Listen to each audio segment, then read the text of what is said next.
going to give it a minute and see if anybody shows up. Um, I'm probably going to be doing my lives later at night. I know that's not ideal, but at least I can do them. And I appreciate anyone who stops in to listen to my podcast. And I want to say big shout out to the people who will be watching this afterwards. As it turns out, my schedule's a little crazy, and I wanted to continue doing lives while some people were watching them. And so, you know, I definitely, want to keep that up. Hey, Patrick, how are you? Squatchy, how are you? It's good to see you here. Sorry it's a little late, guys, but it's just what I've got to work with right now. I was actually talking to Squatchy last night and a few people the week before, and I'd done another live where I was a little bit unprofessional with some things. Some things I should have probably left in the past. But I wanted to talk about iNaturalist and what I thought about it to kind of clarify my position on it. Because there's been a lot of discussion about it on different boards and different forums. And iNaturalist is, it can be, well, first off, let me tell you guys what it is. iNaturalist is an app where people who are involved in things like citizen science and bio blitzes and activities like that can go on and log and geotag their findings. Like you can pin, a colored lizard on your street or at the lake. And hello, Bile Python Love. Glad to see you here. Glad you guys are stopping in. I know it's late for a lot of you guys, but anyway, iNaturalist has been the subject of a lot of controversy lately in the herping community, and I'll try to kind of be concise and to the point. I think iNaturalist has some pros, and it also has some cons. And someone had mentioned on one of my earlier videos that you shouldn't pin stuff to iNaturalist or give away locations. Hello, Mr. J. And what this person wasn't really aware of was that I was kind of not pinning that specific find to iNaturalist or giving away the precise location. I was being a little bit on the discreet side for a species that is known to be there anyway. I mean, it's kind of like imagine your local lake and in Oklahoma and saying, hey, we don't want to list plain-bellied water snakes there because they're very common. People see dozens of them. Everybody knows they're there. It was kind of one of those situations. So I kind of wanted to step back and say, this is what I think about iNaturalist. And maybe, I guess, if the subject ever comes up again, I can just link them to this video and say, here's what I think about it. Watch it, and I can get some watch time out of it. And then you can hear a little more in depth versus me having to type out 3 paragraphs.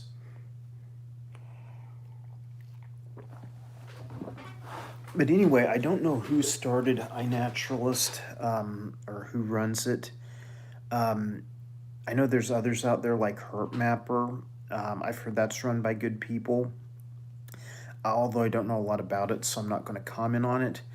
But iNaturalist is kind of like a virtual map, and you can, um, hang on one second, and you can take iNaturalist and, like, pin a garter snake or a fence lizard or a rat snake in your county, your town, your street, a certain point in the forest. You can use that to kind of not just keep track of your findings, but also let other people know your findings and know where you're finding things. And the debate in the herp community, or the field herping community, let me kind of be a little more clear, is generally one of, should certain species be pinned on iNaturalist? And my opinion is, if a species is field collected or poached a lot, no, they shouldn't be. If a species is fairly common in a lot of areas and people know they're there anyway, I don't really know what that hurts, because, like, I don't feel like you're really giving anyone a leg up. Hi, Hissy Fits. Thank you for stopping in. Definitely appreciate the support. But anyway, like, take for example, like, let's say you had a species that is highly sought after, like, I don't know, something like maybe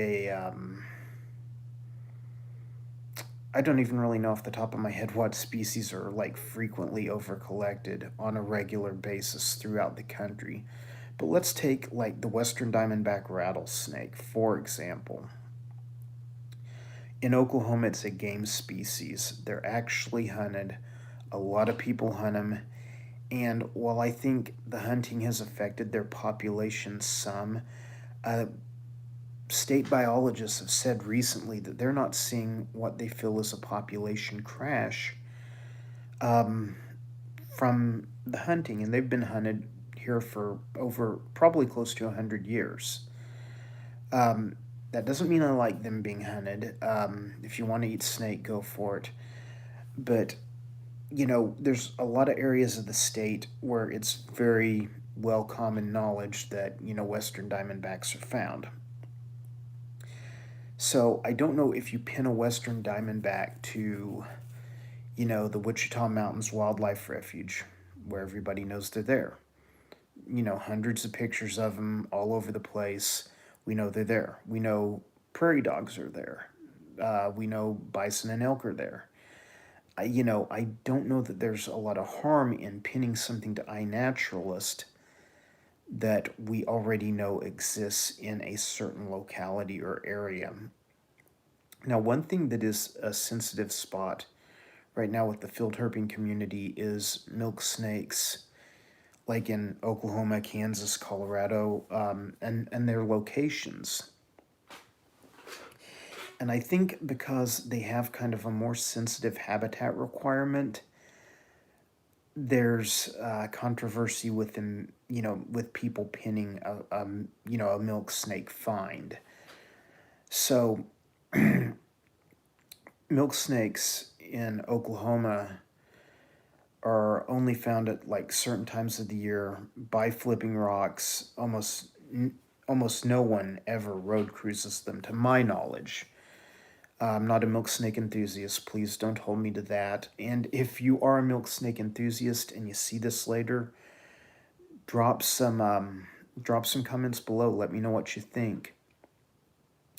But, like, timber rattlesnakes, for example,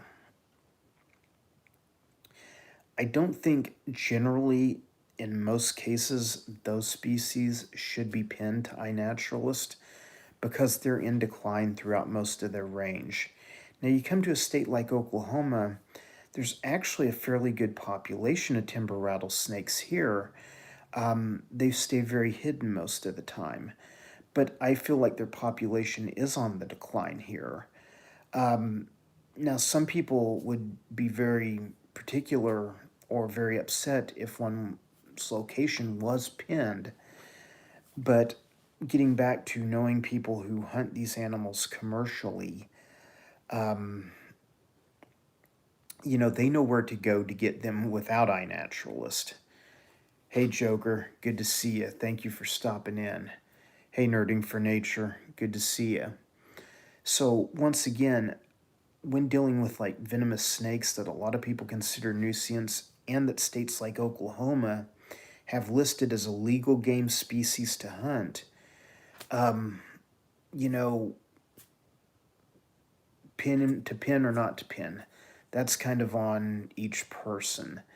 And I believe iNaturalist has a feature where you can obscure a location for a certain species, and I think it may like take it down to county level. And sometimes that's kind of more dangerous because, or it can be dangerous because the certain habitat for that certain species may only be found in one place in the county. So therefore, by pinning something to iNaturalist, you may indeed give it away, and therefore making it more vulnerable to collection. Now, my personal philosophy and what I do on iNaturalist is I've got maybe 20 observations recorded out there, is I don't see a lot of harm in like pinning something like a western rat snake to the Keystone State Park here by Keystone Lake in Oklahoma. They're commonly found there. Everybody knows they're there. They're not a widely collected species. Um, it's I just don't see the harm in pinning that there. Common, non-threatened species, I don't see any harm in pinning them to most locations. There might be a variable with the habitat where, you know, maybe a species only has a stronghold in one county but is common throughout the rest of the state. And then at that point, it's up for debate. Um, you know, I think great point, Nerding for Nature. Plants are something that is very useful on iNaturalist because once again, you really generally, plants aren't necessarily over collected in places like Oklahoma. Now, you go out to Arizona, there's things like golden barrel cactus, saguaro cactus. From what I understand, those are often illegally collected. But once again, at the same time, everybody knows where they're at out there. You can see them from the highway, so people can drive by and pick up on them. Hey, Amind, good to see you. Um, but anyway, my personal philosophy is if a species is not endangered, does not have sensitive habitat requirements, I don't see anything wrong with pinning it to iNaturalist. Now, if you disagree with me, comment or leave a comment in the comment section below after this video, because I do want feedback. I do care about like different people's opinions on iNaturalist and the use of it. Hi, Brad. Good to see you. Because I definitely want the discussion to be had. I definitely want there to be a lot of perspective. I don't want to touch on things like HertMapper that I haven't used. I understand that is a little bit more discreet in how you tag locations. So, based on my limited knowledge, I just don't even want to touch that one. I would like to learn more about it in the future. So maybe someone will recommend a video to me on HertMapper. Hey, Amind, iNaturalist is an app that you download on your phone. You get it in the App Store. And what it is it enables you to log or list certain species at the place where they were located. And there's kind of a controversy in the naturalist community and in the field herping community as to whether or not it should be used for certain species or for, any species. Once again, stating my opinion based on my understanding of ecology, which I feel is fairly sound. I think most non endangered species that aren't under threat of collection can be pinned to iNaturalist. You know, I'm focusing more on reptiles and amphibians because that's more of what I tend to specialize in for what I go out and try to film. And, you know, I definitely I see both sides of the argument, so to speak. One concern that I've had with iNaturalist is people who are naturalists and not reptile or amphibian specialists. They might go out and find a sensitive species and then they pin its location, not realizing that they could be tipping off collectors to where it's at. Now, once again, something like the western chicken turtle in Oklahoma, I do not think anyone should pin any locations of those in Oklahoma because they are a state endangered species or state protected species. Texas horn lizards, that's another thing that I think should be treated with some sensitivity. I grew up in Oklahoma, and back in the 70s when I was a kid, Texas horn lizards were all over the entire state. I lived in Tulsa County, and we saw them up here, and now it's very rare to find a colony of them east of I-35. They're mostly out in the western part of the state, and they've had a really sharp decline.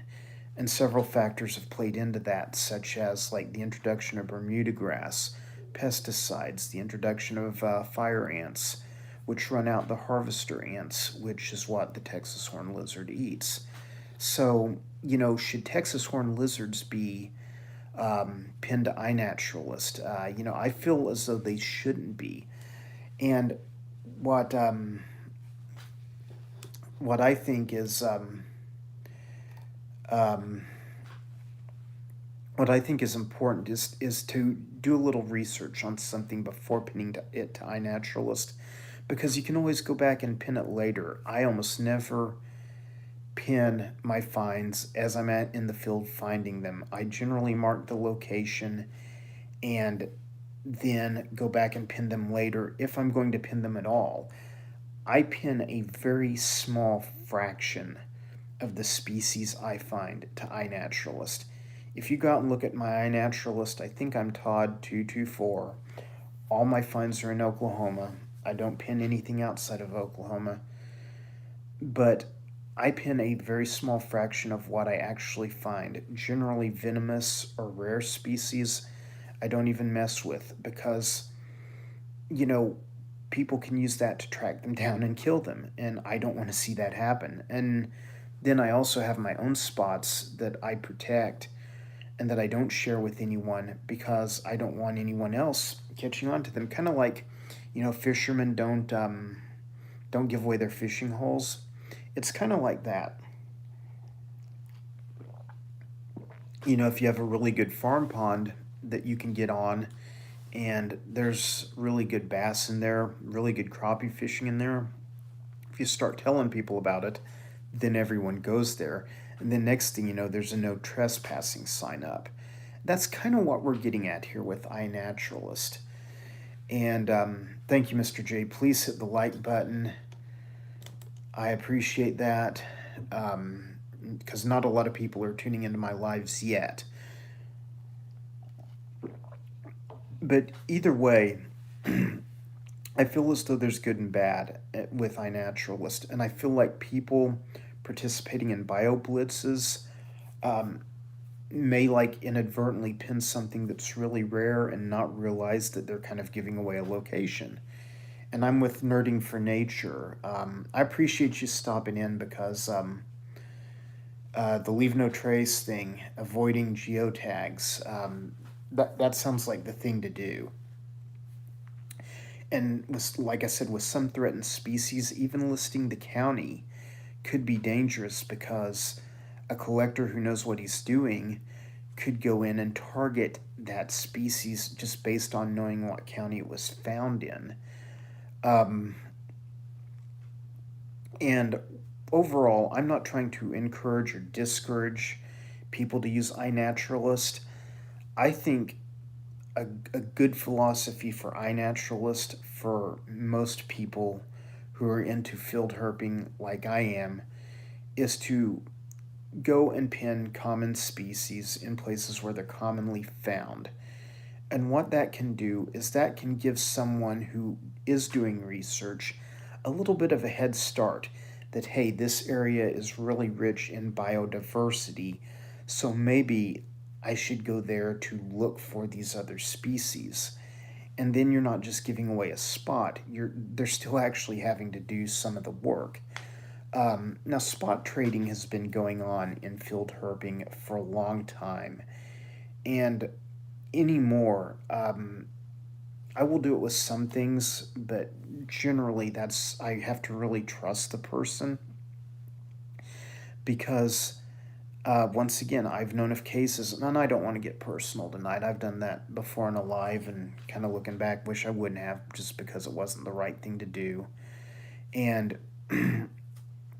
but you can tell someone, hey, here's my bull snake spot, where's your coach whip spot, for example.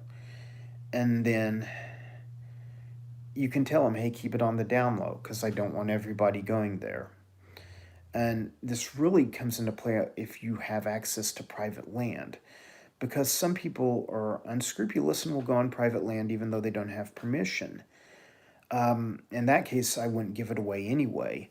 So it's kind of a catch-22 because, like, do you want to document things? Do you want to document things where they're found? Do you want to document things that can be used to extend range maps for certain species? Like in Oklahoma, the northern cottonmouth.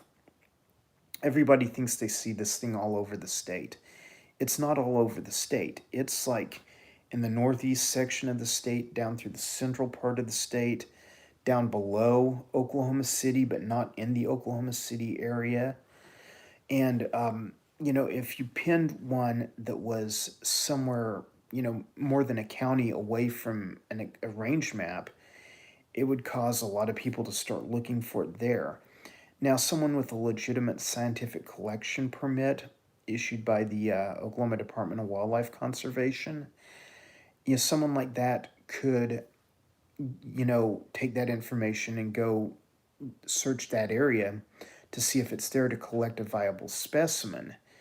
Now, on that note, I'm not always big about people with scientific collection permits because there's not anything wrong with having one in and of itself or doing that kind of work. But in Oklahoma, I believe you still have to euthanize the animal and turn it into a specimen. Either that or keep the animal until it dies to get it listed. I'm not a big fan of that, and I've heard that New Mexico is actually getting away from that. Am I wrong? This is what I've heard. Drop me a comment if you watch this later. Let me know that that's not the case, because I'm hearing that's the case in New Mexico. I'm hearing that their scientific collectors permits allow them to take, like a digital photo and leave the geotags in place, and then they can turn that in and it still get listed as a county record. And once again, that's very valuable research. Where I disagree with the scientific collection permit process is if someone finds like a Mississippi mud turtle in a county it's not known to exist. Let's say they find, 3 of them. You only need to collect one. You only need to collect and euthanize one. That's all you need to prove that there's a population there. I've heard of some people collecting like an entire colony and euthanizing it. And once again, if the state signs off on that, well, then that's where I disagree with the Oklahoma Department of Wildlife Conservation. And I've been known to disagree with them a time or two, although overall I think they generally do a lot of good work. Sorry, there's also a lot of good people working for the Oklahoma Department of Wildlife Conservation, so you got to remember to look at the big picture. But overall, I am not anti-iNaturalist. I think you should be discreet in what you pin there, and you should be very sensitive about species that are highly collected for the pet trade or species that are endangered. And, there's certain species like I was driving home tonight from over by Lake Keystone and saw a bald eagle fly across the road in front of me. And it was really pretty amazing because at one time these things were, uh, I don't know if they were close to extinction. I know they were threatened, but I believe back in the 60s and 70s because of DDT usage. And it weakened their eggs. Their eggs weren't hatching, and therefore they were becoming rarer and rarer. And now it's like bald eagles are seen a lot more often than they were. And you're right, Mind. A lot of people sadly think, it's a snake, we should kill it, or it's a lizard or frog, kill it. And that's a horrible mindset to have because to me, a lot of these animals have things to offer humanity that we don't even fully recognize yet. I know at one point there was some research being done on copperhead venom as a treatment for breast cancer. Now, I don't know all the particulars, but we do know that there have been many medicines, such as there's an ACE inhibitor that's made from Gila monster venom, if I'm remembering correctly. I may be a little off. And there's like heart medicine that's being made from rattlesnake venom. So these things have medicinal uses. So you're right, like, why exterminate them? Why kill them? And for someone who's, grown up a lot around nature, around snakes, which snakes are often a target of persecution, I will say that you can kill one. There's probably five more that you don't see and that you won't see because snakes have evolved over time to remain hidden. And if they don't, then they don't survive. Because not only do they have, human predators, but they also have animal predators. Things like hawks, owls, skunks, foxes, bobcats, things like that. These are all natural predators of snakes. Hey, Josue. Sorry I didn't catch your live tonight, but I wanted to go live myself because I'm trying to boost my watch time, so I really appreciate you stopping in, Josue. Please hit that like button. Brad Clark, you're spot on. That's the point I'm making. Gila venom is being used to treat type 2 diabetes. And a mind. That's a great point. There may be plants that have cures to our diseases that we're never going to find out about if we exterminate them.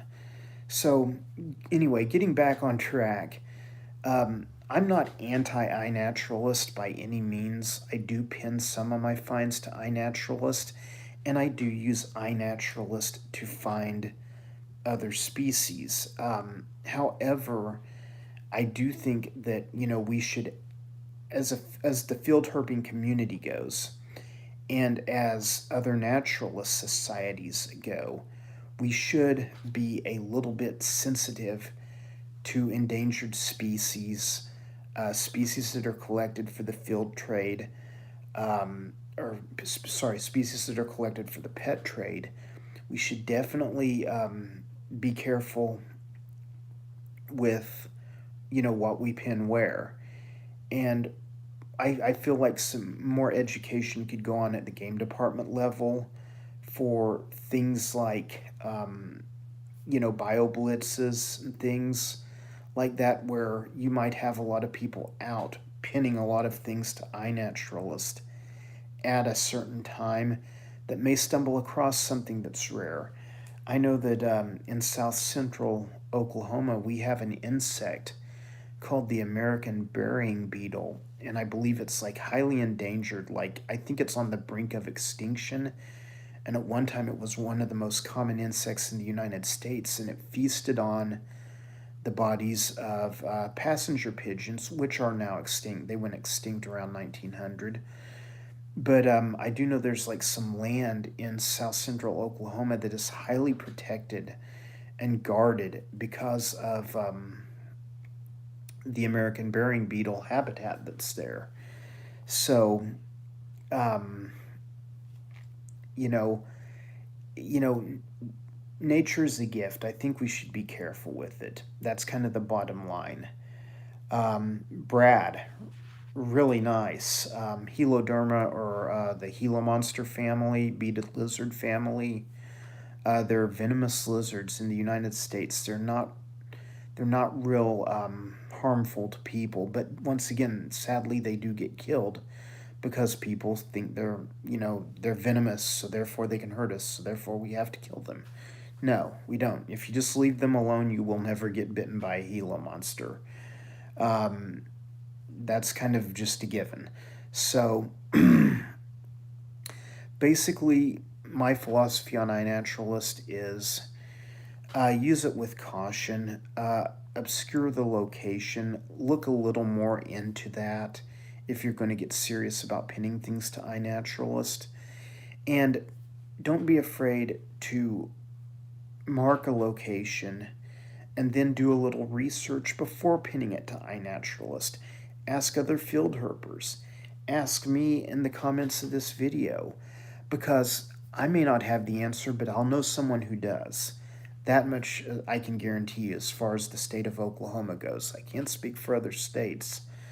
Um, I think I read the other day that North Carolina automatically obscures any threatened or vulnerable species. So, like, if you were to geotag it in North Carolina, it's automatically going to be obscured and people won't be able to see the geotags.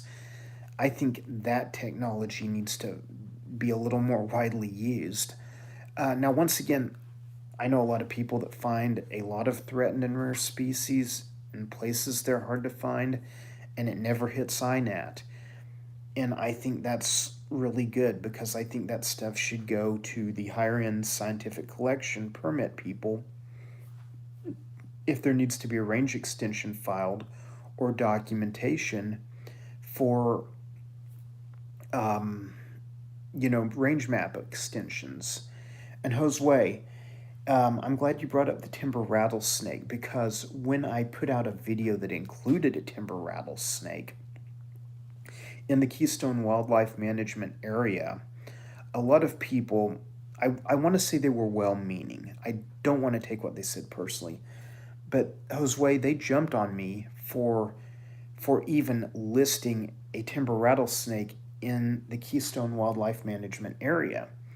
Now, what's really funny is the Keystone area is not as big as like the Great Smoky Mountains National Park, but like timbers get photographed and trail listed all the time on the Great Smoky Mountain National Park Facebook page. Okay, you know, so those locations are leaking out. And once again, a commercial collector is going to know how to find those probably without even those photos. But once again, these are people that aren't thinking about the impact of what they're doing. If you go to Josue, please, when you get off here, go onto Facebook, look up Great Smoky Mountain National Park official Facebook page, and just search for timber rattlesnake, and you'll see timber rattlesnake spotted on the Blue Ridge Trail. And once again, these are just people who are nature photographers, and they're not realizing that that's a species that is sensitive to collection. The thing about timber rattlesnakes is I felt like I was okay in making the video that I made because I listed a very, very broad area that they're known to be in. It's like I listed a 12,000 acre area, and I understand, it's not an animal that you want to give out the location of, but I didn't. I just kind of gave out the general area. I didn't give a geotag or anything. It was just listed in the title of a YouTube video. And even then, it was kind of like on the border of that versus another habitat. So I would love to continue that discussion at some point if ever that comes back around. But keep in mind, in Oklahoma, rattlesnake hunting of all species, I think except the pygmy rattlesnake, is legal for 4 months of the year. So once again, the people who collect them commercially, they know where to go to collect them. They know where the den sites are. Now, I don't like the timber rattlesnake being collected.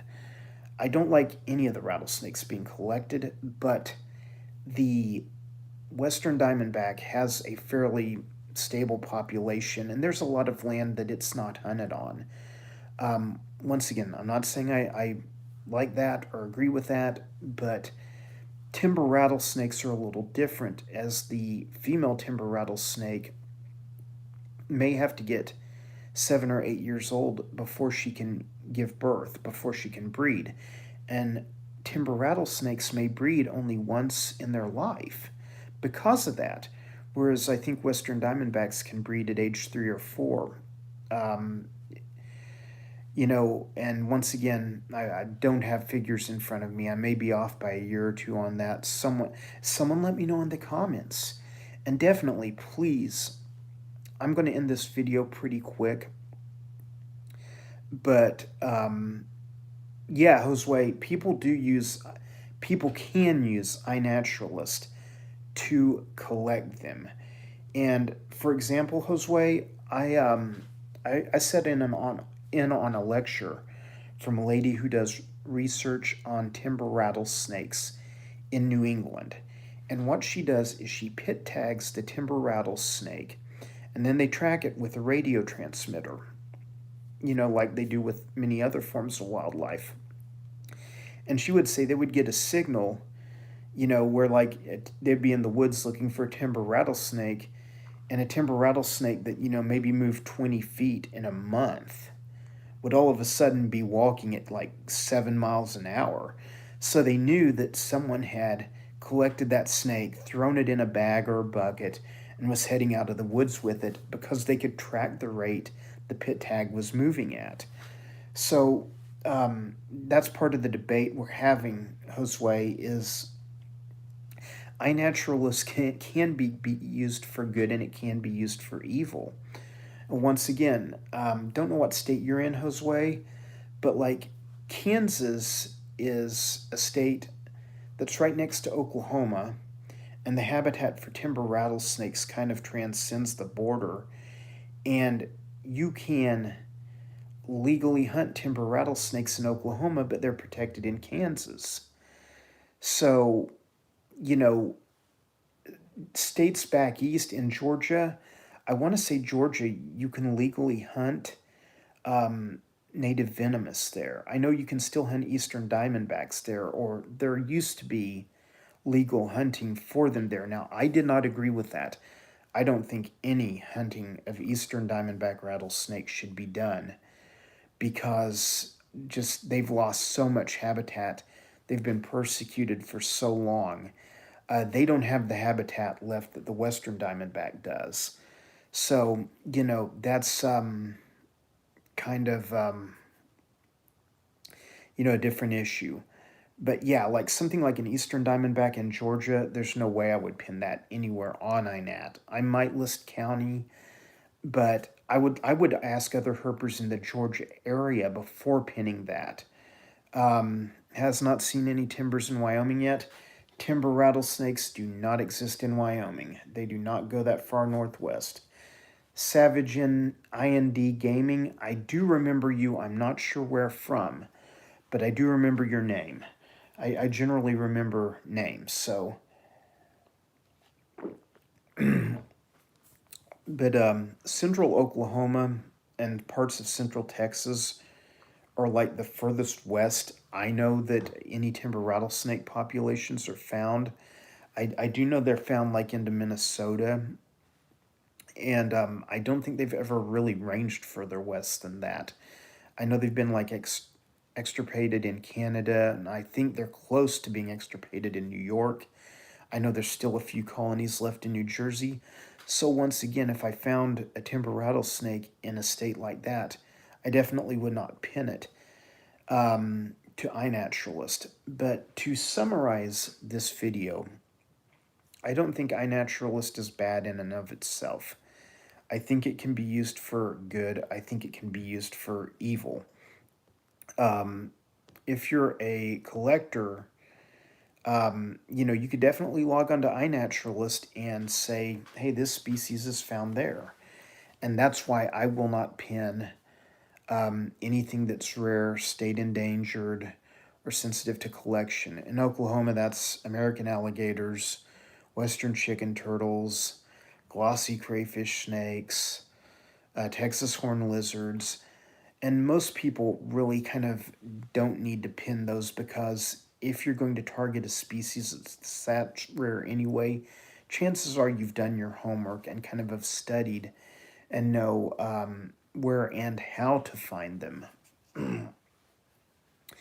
But basically, I'm going to pretty much kill it there. I appreciate everyone who stopped in tonight. Once again, I'm not against iNaturalist. I'm not against using iNaturalist. I just think people do need to be careful with what they pin and where. If you're interested in this discussion more, leave comments after the video ends.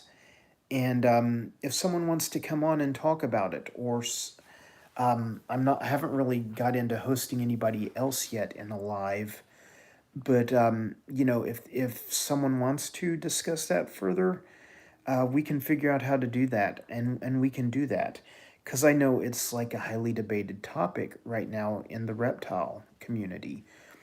But once again, think about, are you giving away an animal's location that is threatened? Are you giving away an animal's location that is endangered? Those are things that you need to think about when using iNaturalist. And once again, please leave comments or questions below. I'm going to go ahead and end this video tonight. I really didn't want it to go over a half hour. Tell us something about black cobras. Don't know a lot about black cobras. I know about United States natives a lot more than cobras and things found in Africa and India. I do know that cobras are venomous. You don't want to get bit by one. I know that their venom is very highly toxic, much more than most of our natives here in the United States. So if you get bit by one, get treatment immediately. Thank you all for tuning in. It was good to see some old faces and see some of my Discord Phoenix crowd. I'm glad you guys check in to these. I'm growing a YouTube channel. I need the watch time. I appreciate you stopping by. And if you watch this after the fact, I really appreciate you as well. Because once again, it's just a subject I think that's worth discussing. And I look forward to maybe having another discussion on it or answering questions or comments below. And also learning more about iNaturalist myself. Are you an iNaturalist user? Is there something I should have covered in this video? Please leave me a comment below. I would love to hear your observations. Thank you guys for stopping by. And thank you if you watch this video after the fact, and thank you for everyone who showed up for this live. Sorry it was so late, but I didn't want to interfere with everybody else's lives. And my lives, sadly, are just going to be late at night if they're going to happen at all. So, once again, thank you for everyone. Take care, and I'll see you soon.